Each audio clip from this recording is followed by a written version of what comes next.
Hey y'all, welcome back to Assassin's Creed Unity. This is Sequence 12 Memory 2. We are almost done. So close. So, we need to find and assassinate Robespierre. I guess not assassinate. We need to find Robespierre, at least.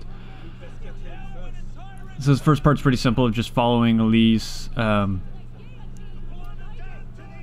This mission is actually pretty fun. I like this one, despite it being like the other assassination missions, which, if you've been watching these videos, you know I've had the worst of luck with.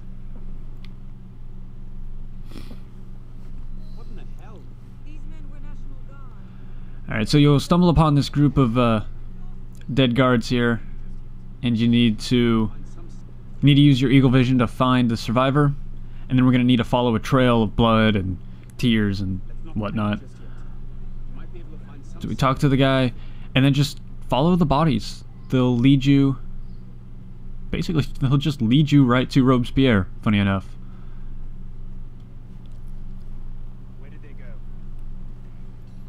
So they lead you to the survivors, they'll tell you where to go from there, and it's pretty simple.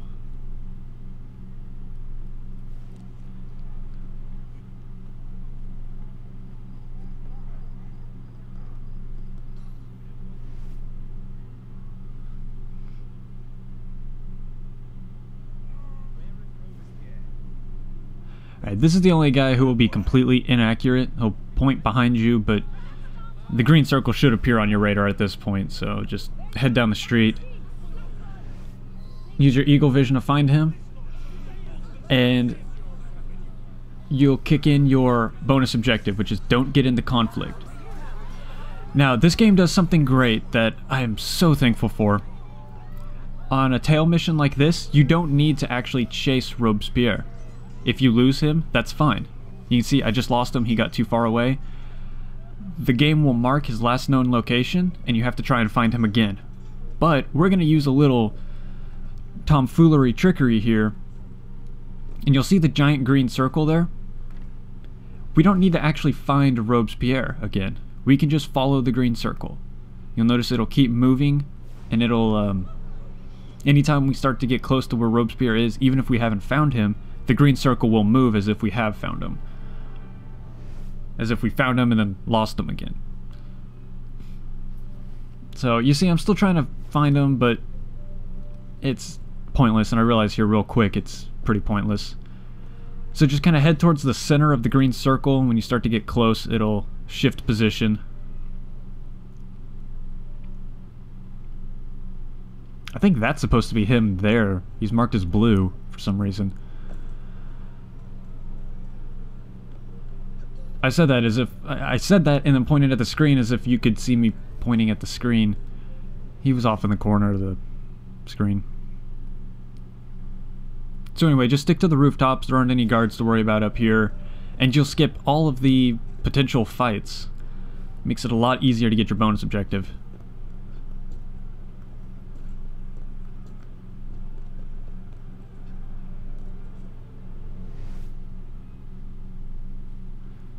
So again, just keep on following. At this point, I'm just using the eagle vision to look around, make sure there's no snipers anywhere around. Turns out there aren't any. The one time where the snipers aren't around. Ooh.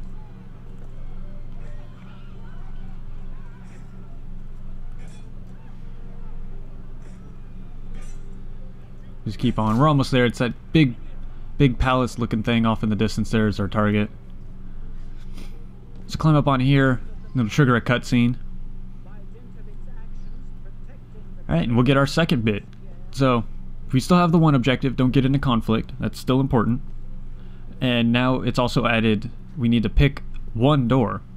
Seems like a weird objective, but you'll see why it's a very clever one, I guess. I don't know, it's a good one. I like it. It makes sense. So just stick to the rooftops, make your way around the left side of the building.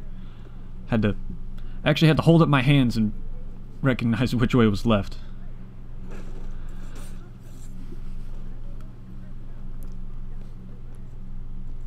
Use this ledge, you can make it over to the building. Climb all the way up to the top, and you do want to keep an eye out for snipers. if they see you, that does count as getting into conflict. And I had trouble with that first time around. So just climb your way all the way, basically all the way to the top. Make sure there's no one around. You can see one sniper. It's kind of hard to see, but he's off there near the big open window. We got this guy right below us. So, just drop down, take him out. And this guy over here on the left side of the screen, be sure you take him down before he turns around and sees you.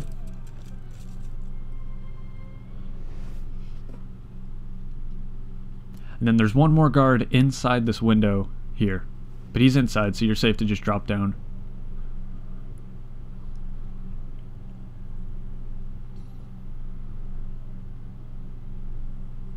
I'm so cautious about snipers. I was seen a couple times doing this mission.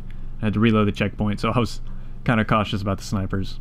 But don't worry, we've taken care of them. There are two guys on the other side of that wall, but they shouldn't see you so long as you just hop in. So I couldn't get him out of cover, and I couldn't get him inside the window. There we go. So just sneak up to this guy, take him out. And here's your one locked door. It's a level 3 lock, so make sure you have the Master Locksmith ability. We purchased, I think, sequence 10? Yeah, I think that was the last one we bought. The last necessary one we bought, so.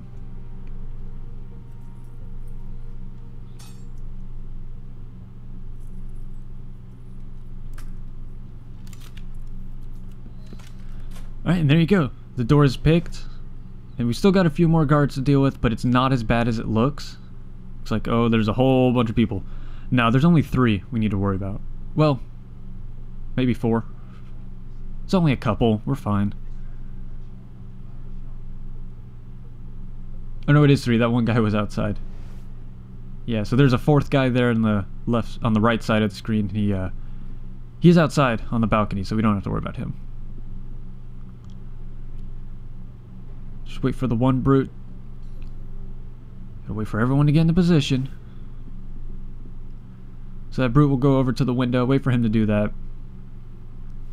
And we're gonna sneak out if I can get out of cover. So, guy at the desk, guy at the window, and then guy in front of the door.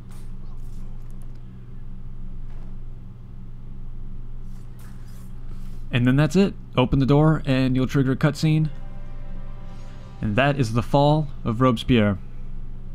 Like I said, that was a pretty fun mission. I really enjoyed it. It was one of those few missions that makes you feel like an assassin. Alright, so, as always, questions, comments, concerns, please feel free to let me know. I'd be happy to help out. Thank you all so much for watching, and I hope to see you in the final video.